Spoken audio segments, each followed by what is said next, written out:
with his uncle.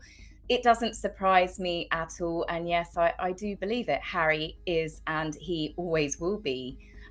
His security would let him get away with it and block any retaliation.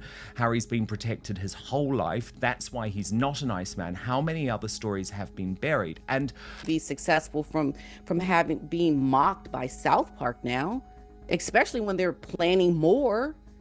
It appears that Prince Harry is having a hard time getting a break. First royal drama to unfold in the hallways of the palace.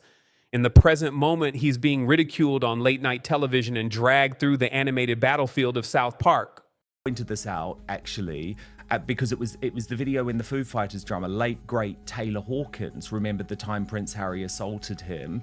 And The royal gossip mill went into overdrive the instant the Daily Mail splashed the news that Prince Harry had given Andrew a bloody nose across its front page. An earthquake occurred when two discredited spares were supposedly punching fists at each other. It was not simply a headline, it was an earthquake. That is the kind of drama surrounding Windsor. The palace puts an extra effort to finally bury its famous worldwide Privacy Tour episode caused the downfall of Prince Harry and Meghan Markle. That is the new theory, which I actually think... After that, South Park became involved and the allegation was transformed into a savage caricature that did not preserve any of the regal decorum in the episode animation. There was a hilarious boxing battle between Harry and Andrew, and Meghan was there to see it. She was grinning like she had just won front row tickets to the madness. While Andrew was depicted as an arrogant blowhard who was incapable of landing a punch, Harry's cartoon rage was cranked up to the level of a petulant kid. There were millions of people who laughed, while the palace trembled. Has always been a nasty piece of work. He slapped Taylor around the face, knowing that his security would let him get away with it and block any retaliation.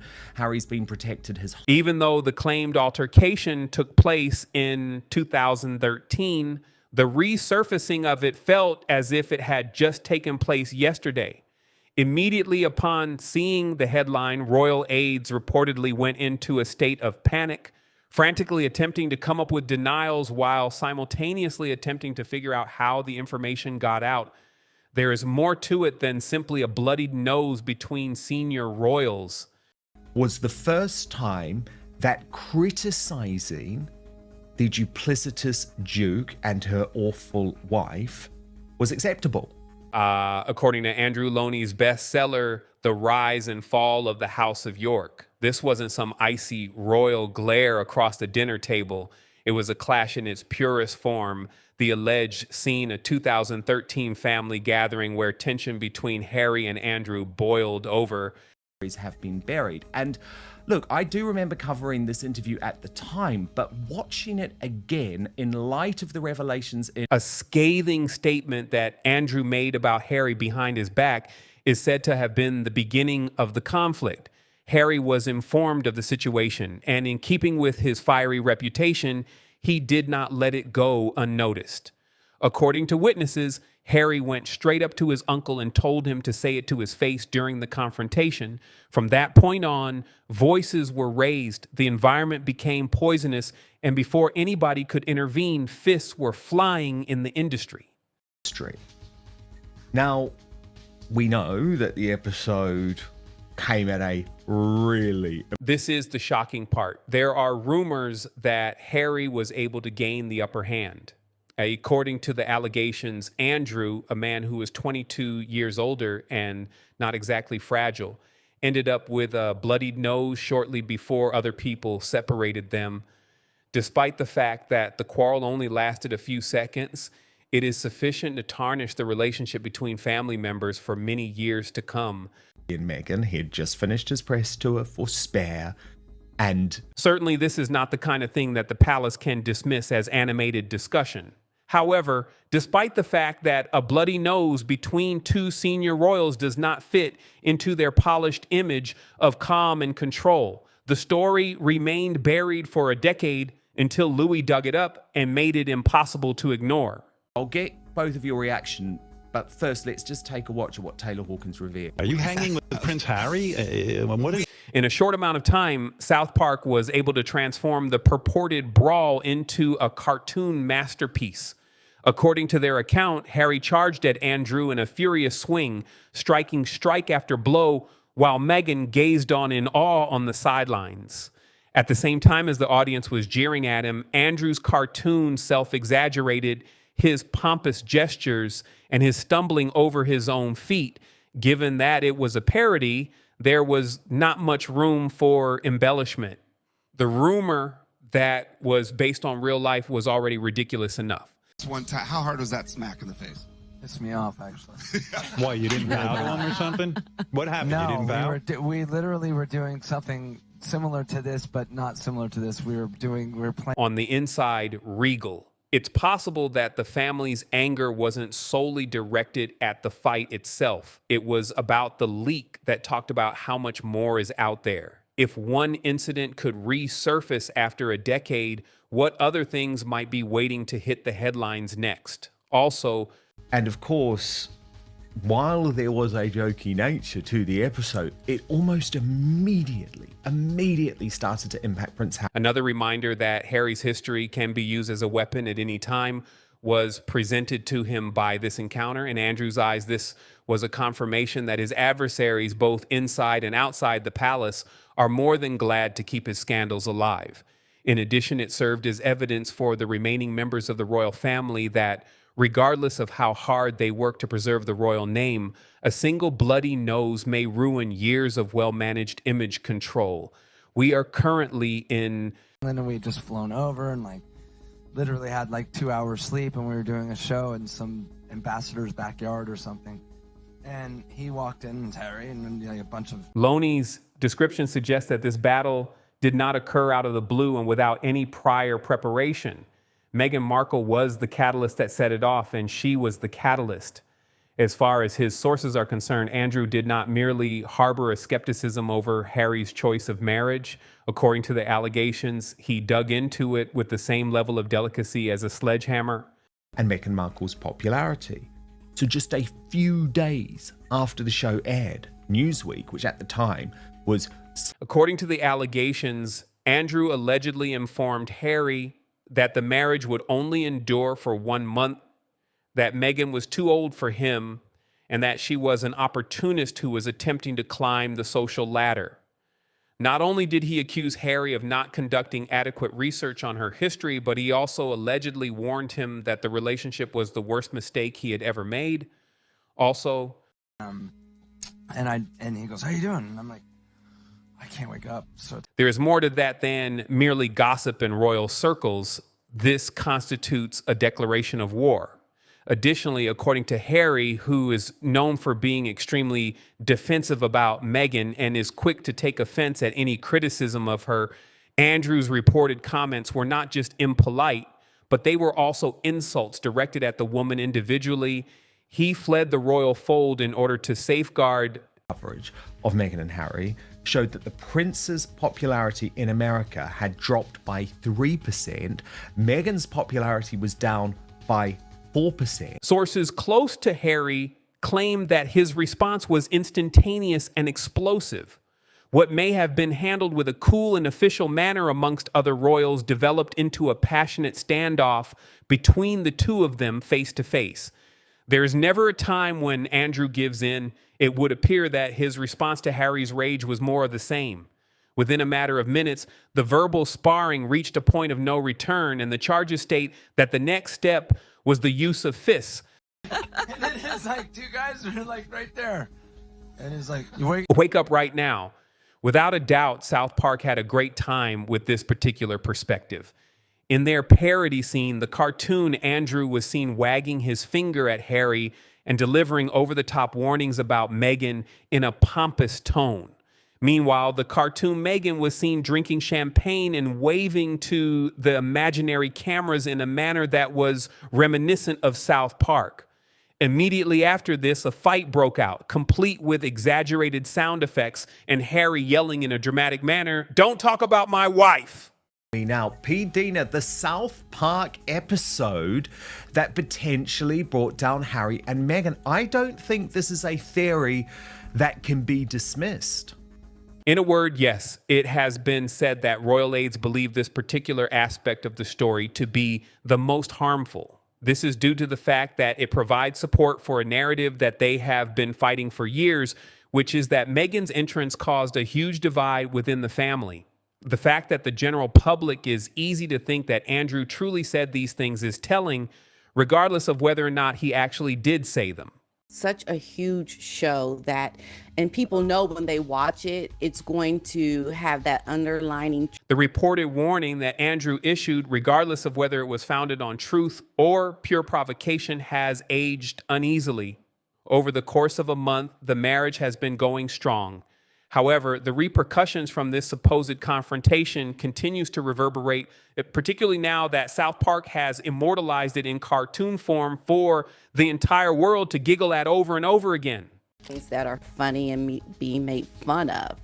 So people start to then really question, oh, okay, you know, they're making fun of. In the event that the general public was taken aback by the concept of Harry giving Andrew a bloody nose, royal insiders felt a different way. For many years, Harry's temper has been a well-known source of frustration for the palace. This is the kind of open secret that employees joke about behind closed doors, but never put in writing. Meghan's mole reshared it, and it's just shocking to hear this sort of behavior. There's a track record. Photographers still talk about the nightclub scuffles in his early 20s, when Harry, often several drinks in, would lash out at cameras with enough force to make headlines. Then there's the now confirmed fight with Prince William, immortalized in Spain, there where he accused his brother of insulting Meghan, shoved him, and sent him crashing into a dog bowl. And they're starting to see that people are like really taking heed to what was talked about, and their numbers go down. I mean, how do you even try to rise above this heavy? Someone who could go from being charming to enraged in a matter of seconds if he felt provoked is Harry, according to former aides who describe him as being volatile and angry from birth. Taylor Hawkins, a member of the band Foo Fighters, once asserted that Harry had spontaneously slapped him in the face during a chat. The blow was not severe enough to cause any harm, but it was enough to scare everyone around him. However, because Harry was surrounded by his security detail, revenge was not even a possibility. A stranger that he's met, but someone who's famous. So can you imagine what Harry's been like behind the scenes for members of the public, people that make... People are able to easily image Harry squaring up with his fists clenched, ready to defend Meghan's honor because of the background that makes the Andrew story so convincing to the public. This is true even without any confirmation. Furthermore, it elucidates the reason why South Park chose to focus on the spoiled man-child aspect for their parody. It came out, I think Shauna said it, that it was a bit of positive PR for Harry for a change, the thought of him punching Andrew in the face, because of obviously everything that Andrew's done, and they seem to be very much cut from the same. The trouble for Harry is that anger does not age well in the court of public opinion when you are in your 20s. It is brushed off as immaturity when you are in your late 30s, especially when you have positioned yourself as a global humanitarian. It's only a matter of looks. After taking into consideration the fact that this reported altercation took place with Andrew, a man who is already awash in controversies, the question arises as to why one would even give him the satisfaction. To Harry and Meghan's popularity here in the States, and it speaks to how they can never really recover, because there are plans, I've heard, to even capitalize on. But here's the true nightmare: public relations. There is a cartoon version of Harry out there forever losing his cool, and once it is out there, it is almost impossible to erase that image. South Park has now taken Harry's rumored hot-headedness and stamped it into pop culture. No matter how many interviews he does or how calm and polished he appears on camera, there is a cartoon version of him out there. DEI and all the things that have happened recently. So Harry and Meghan can't recover, because once this has happened. If the headline was already unfavorable, South Park took it to an entirely humiliating level The long-running animated series, famous for shredding celebrity egos without mercy, saw the Harry punches Andrew story and went all in. And when South Park comes for you, there's no recovering your dignity, especially when it's broadcast to millions and immortalized online forever in their parody. The bloody nose incident was cranked up from a tense family scrap to a full-blown championship boxing match. In the ring, Cartoon Harry, who was dressed in boxing shorts with a crown emblem and a royal appearance, hopped around like a restless toddler on the other side of him. With a smug and pretentious demeanor, Andrew, the cartoon character, walked in and smirked at the gathering. Nothing there. You can't get to her. You can't try to convince her otherwise to be something that is better. And this is how people see her. And Harry has just gone down. This episode included an audience that was packed with exaggerated caricatures of other royals, all of whom were watching the fight as if it were the most important social event of the year. Cartoon Charles buried his face in humiliation as William muttered to Kate, "Well, this is awkward." Cartoon Charles was embarrassed. It was a satirical masterpiece in the style that South Park is known for. After taking the most destructive aspects of a story and pushing them to ridiculous lengths, you should then let the audience to fill in the rest of the elements. It's not just Barbara Collins and me, it's the Daily Mail for carrying the Cyril. So certainly my lawyers don't seem worried at all. One of the things that was disappointing for Harry and Meghan was the fact that South Park didn't have to invent very much. The battle, the anger, the family, and the tension were all things that were already present in the public mind. Simply said, the act was able to piece it all together into a humorous and heartbreaking entertainment presentation. Every single one of talked about in his book Spare and being made fun of on the late night talk shows. He is, they're in a position. There's a significant amount of history. In addition to making things worse for the couple, the incident turned into a social media goldmine. Memes appeared within a few of hours. GFS of Cartoon Harry waving his hands took the internet by storm, and segments from the parody were shared with the genuine bloody nose headline in order to get the greatest possible impact. I mean, there's no case of defamation to saying that you whacked Andrew. I mean, most of the comments on social media have been pretty positive. It's one of the few positive comments he's had recently. Well, indeed. And weird for a couple who is deeply concerned with maintaining control over their story. This situation was a nightmare come true. They were unable to litigate parody because it is protected, and they were unable to outspin it because the more they addressed it, the more attention it would receive. It was their only choice to remain silent. On the other hand, in the court of public opinion, silence is frequently interpreted as confirmation. Harry, where he told the truth about Meghan. Because, I mean, look, you can look at this in a couple of ways, can't you, Andrew? Once the show had finished airing, the harm had already been done to the situation. From a long-lost rumor about the brawl at the palace, it had become an everlasting jest in the annals of popular culture. In addition, that might be the most difficult punch of all for Harry, because once South Park throws you in the ring, you are not guaranteed to emerge victorious.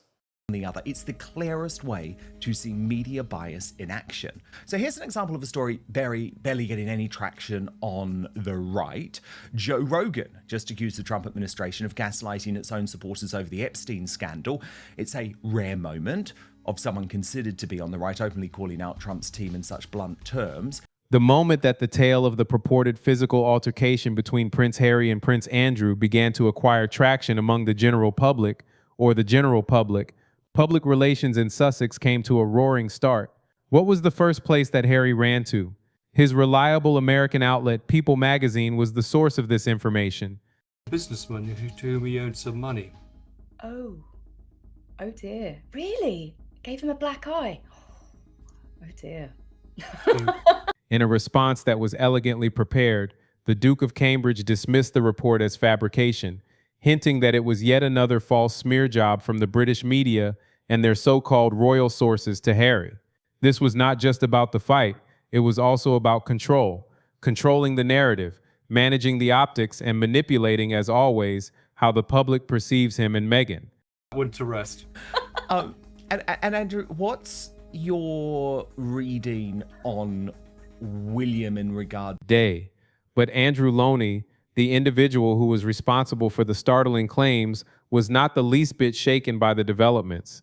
As a matter of fact, he entered the firestorm with a strong presence. Loney reminded the press in a cool and collected manner that his book was not constructed on the basis of tabloid rumors, but rather on the basis of over 300 interviews with royal insiders, individuals who have lived, worked, and breathed in the very privileged atmosphere of palace life. A resolute tone emanated from him. His source on this particular instance, he said, was very good and reliable, and just in case anyone thought that he could be scared by the legal glare of Sussex, he openly laughed off their warnings, labeling them an empty scare tactic. He said thus about the circumstances surrounding this particular occurrence. Within the royal family have described it as the siege of Royal Lodge. Andrew just completely not prepared to get. In a private conversation with reporters, he said that attorneys who had examined the matter had given the so-called legal threat a rating of 2 out of 10, which is the kind of risk that is so insignificant that it is not worth losing sleep over translation. That brings up the actual tantalizing question. If the reported fight never took place, why would Harry even bother to publish such a vehement denial for a businessman? Even if Harry sought to sue, it would almost definitely fail under examination, and that brings up the real tantalizing question. My reporting over many years have spoken to people close to Prince Andrew who say that's true. He has absolutely no intention to give it up. He doesn't believe that he should be forced to move into Frogmore Cottage. Because of Looney. When people come out swinging like that, this was the telltale telling sign. According to what he insinuated, it typically indicates that they are concerned about how near you have struck the bone. It was not just him who felt that way. The response that Prince Harry gave was not so much a legal defense as it was a public relations strategy, a tactic to quickly plant doubt before the story could completely flourish in the public consciousness. According to, he has the lease, but is there still this move from Prince William to get him out, or has he almost accepted now? Because he had the reports a couple of weeks, he has the lease, but is there still this move from Prince William to get him out, or has he almost accepted? The visuals were really harsh. A best-selling author is standing confidently behind his remarks, nearly challenging Harry to come and prove me incorrect. On the other hand, Harry is standing in the opposite direction.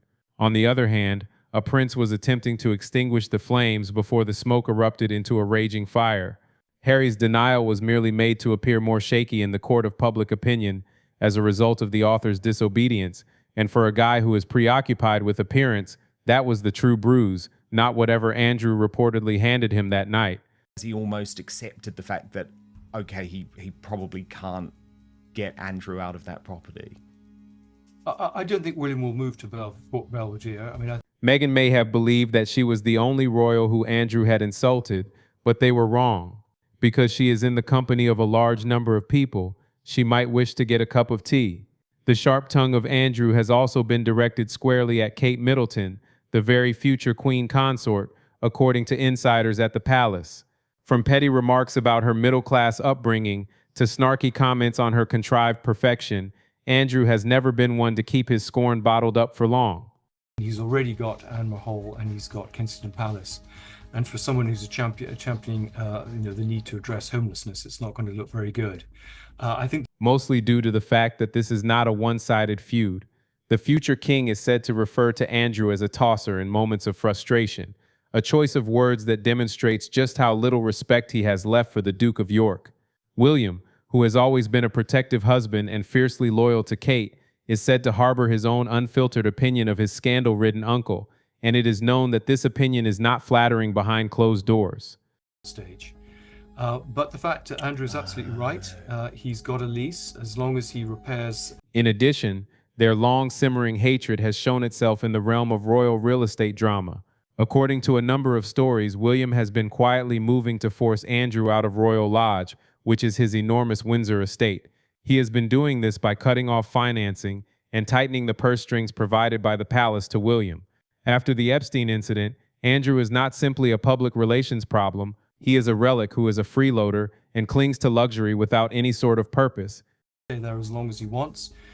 He's been there 20 years. I think he wants to bring his, allow. With the drama involving Meghan and Harry on one side and the William, Kate, and Andrew on the other, the frostiness that exists between the two has added another explosive element to the already damaged dynamic that exists within the family relationship.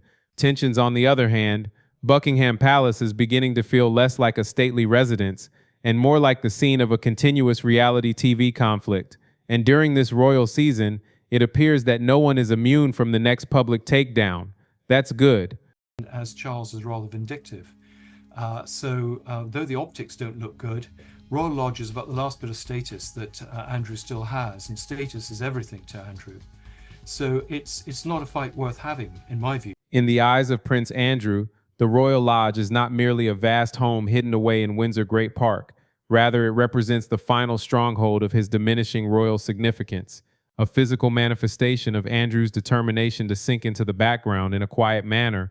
The grand Georgian mansion, with its meticulously tended gardens and rich history, just to sort of hope that people forgot that he was there. And for the general public. To Andrew, it is nothing more than a luxurious mansion. In the face of total exile, it is his final remaining defense.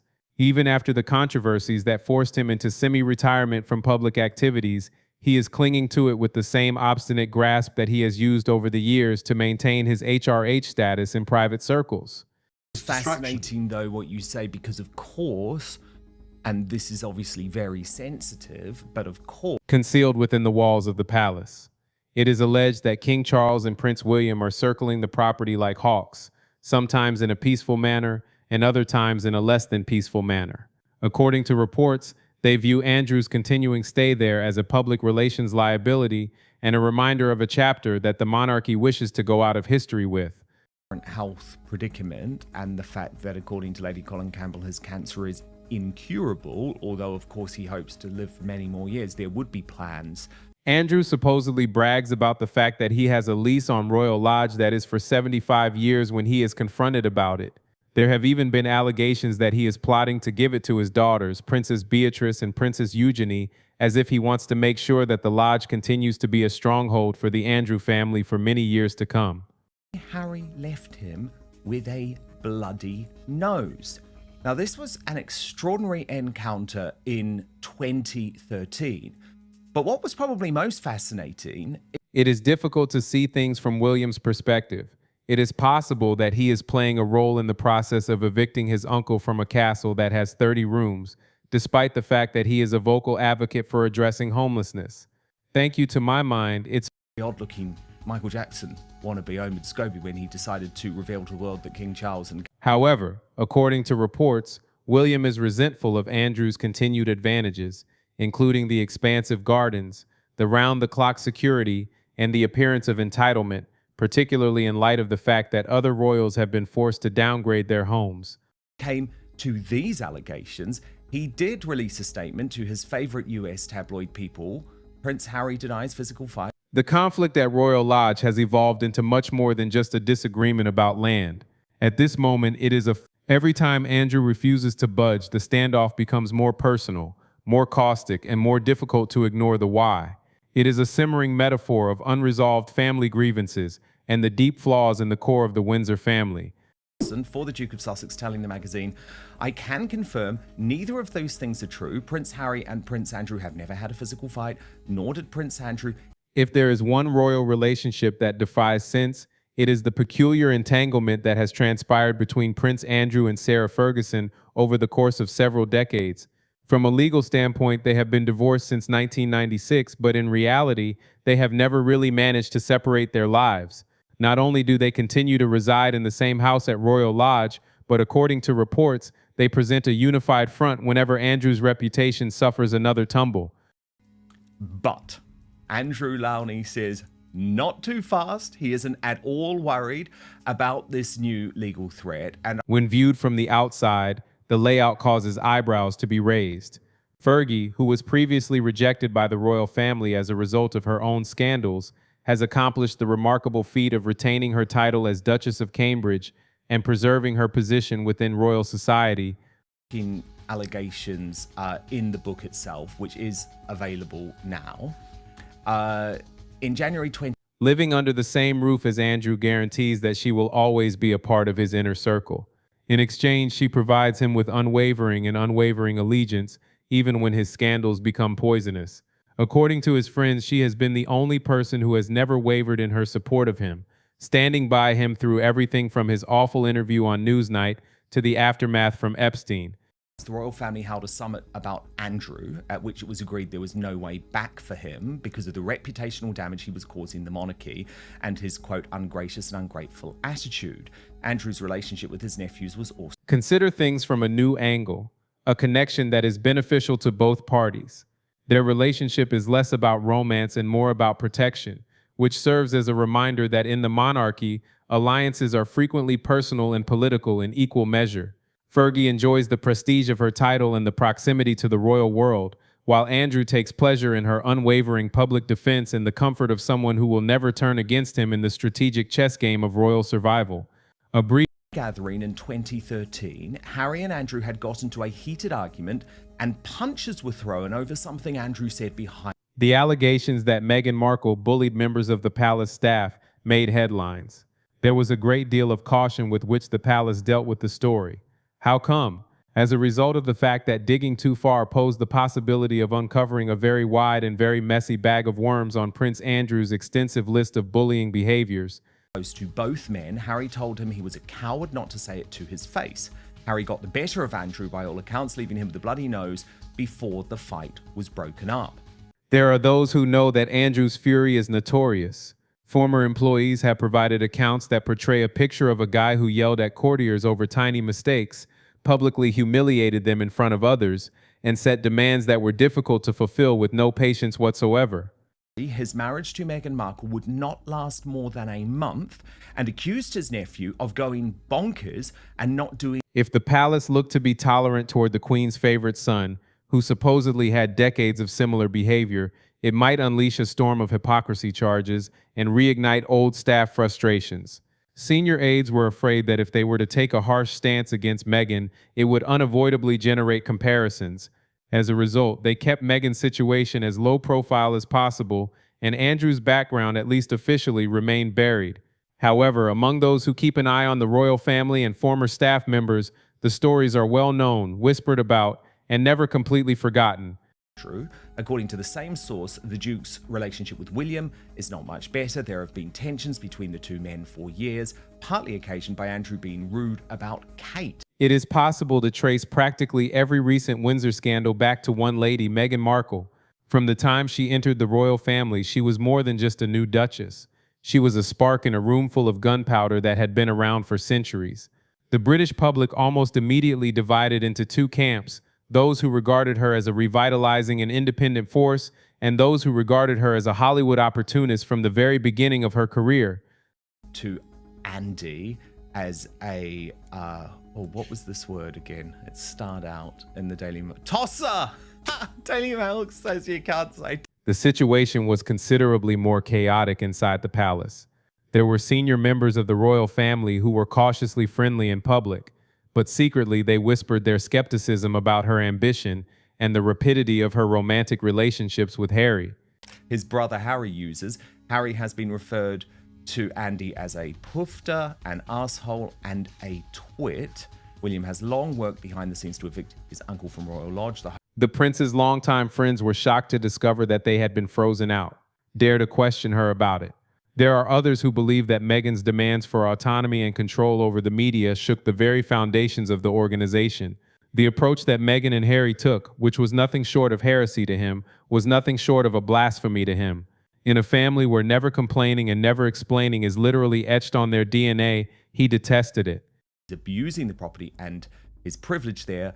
The source says he also loathes Sarah, Andrew's ex-wife, and can't wait for the day when his father throws them. Despite this, Harry successfully established his position inside the camp.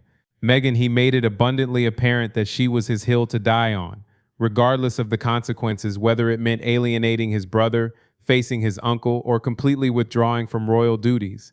Meghan became the most divisive royal figure for the Windsor family since Wallis Simpson, and the family became a checkerboard of shifting alliances as a result of her commitment to the Windsor family. She is more than just a part of the family. The loyalty test is a living, breathing example of her. is to get evicted. Wow. Absolute bombshell stuff. Despite the fact that the famed bleeding nose headline was dropped. The press officers at Buckingham Palace are kept up at night by the reputation of Prince Andrew, which is a public relations disaster. His name will long be associated with the Jeffrey Epstein controversy, a relationship that he has attempted to extricate but has been unable in doing so. What could possibly be more memorable than the odd interview that he gave on Newsnight, in which he claimed that he was unable to sweat, or the Pizza Express alibi that became instant internet meme material? But Epstein is just one chapter in a long story. For decades, Andrew was known as Randy Andy by the tabloids. He was notorious for womanizing and living the kind of jet-set lifestyle that consumed goodwill more quickly than champagne at a yacht party. The book written by Loney delves deeper, providing unpleasant revelations about his entitled habits, extravagant spending, and general contempt for public image. Tash today. Andrew, firstly, congratulations on the book. It is a bestseller. It has caused shockwaves all across the world, and it has also prompted this extraordinary on-the-record for the purpose of the monarch. Previously regarded as the Queen's most cherished son, Andrew has now become a walking scandal generator. Every fresh discovery serves as a reminder that his privilege frequently overshadowed his judgment, and that redemption is not in the cards when it comes to the court of public opinion. Not only is he a liability, but even more than that, the difficulty lies in the fact that his controversies appear to have no end in sight, casting a lengthy and unwelcome shadow over the family's every action. You stand by your reporting. You've obviously spoken to well over 300 of the Duke of York. As far as Buckingham Palace is concerned, the bloody nose incident is the kind of media catnip that they really dread. It was like something out of a soap opera when two of the most scandal-ridden members of the monarchy got into a fight with each other. In any case, it is irrelevant whether the event took place precisely as described or not. The headline is the only thing that causes harm. Former classmate, staff members, courtiers, the full works. This draws an image of the Windsors that depicts them not as dignified guardians of tradition, but rather as a clan of arrogant aristocrats who are ready to throw their fists over insults that are not really significant. Their carefully constructed united face appears to be nothing more than a phony public relations illusion as a result of this. It reopens old scars and reignites dormant feuds. And let's see, I'm very happy if he wants to pursue this action. So you would feel confident in a court of law where you would be able to present? This one has all the ingredients for gossip, longevity, private family tensions, check physical violence, check an insulted spouse at the heart of it, double check, and the cherry on top is that both men have reputations for bad tempers and a history of questionable judgment, but Harry has flatly denied that he is involved in this affair.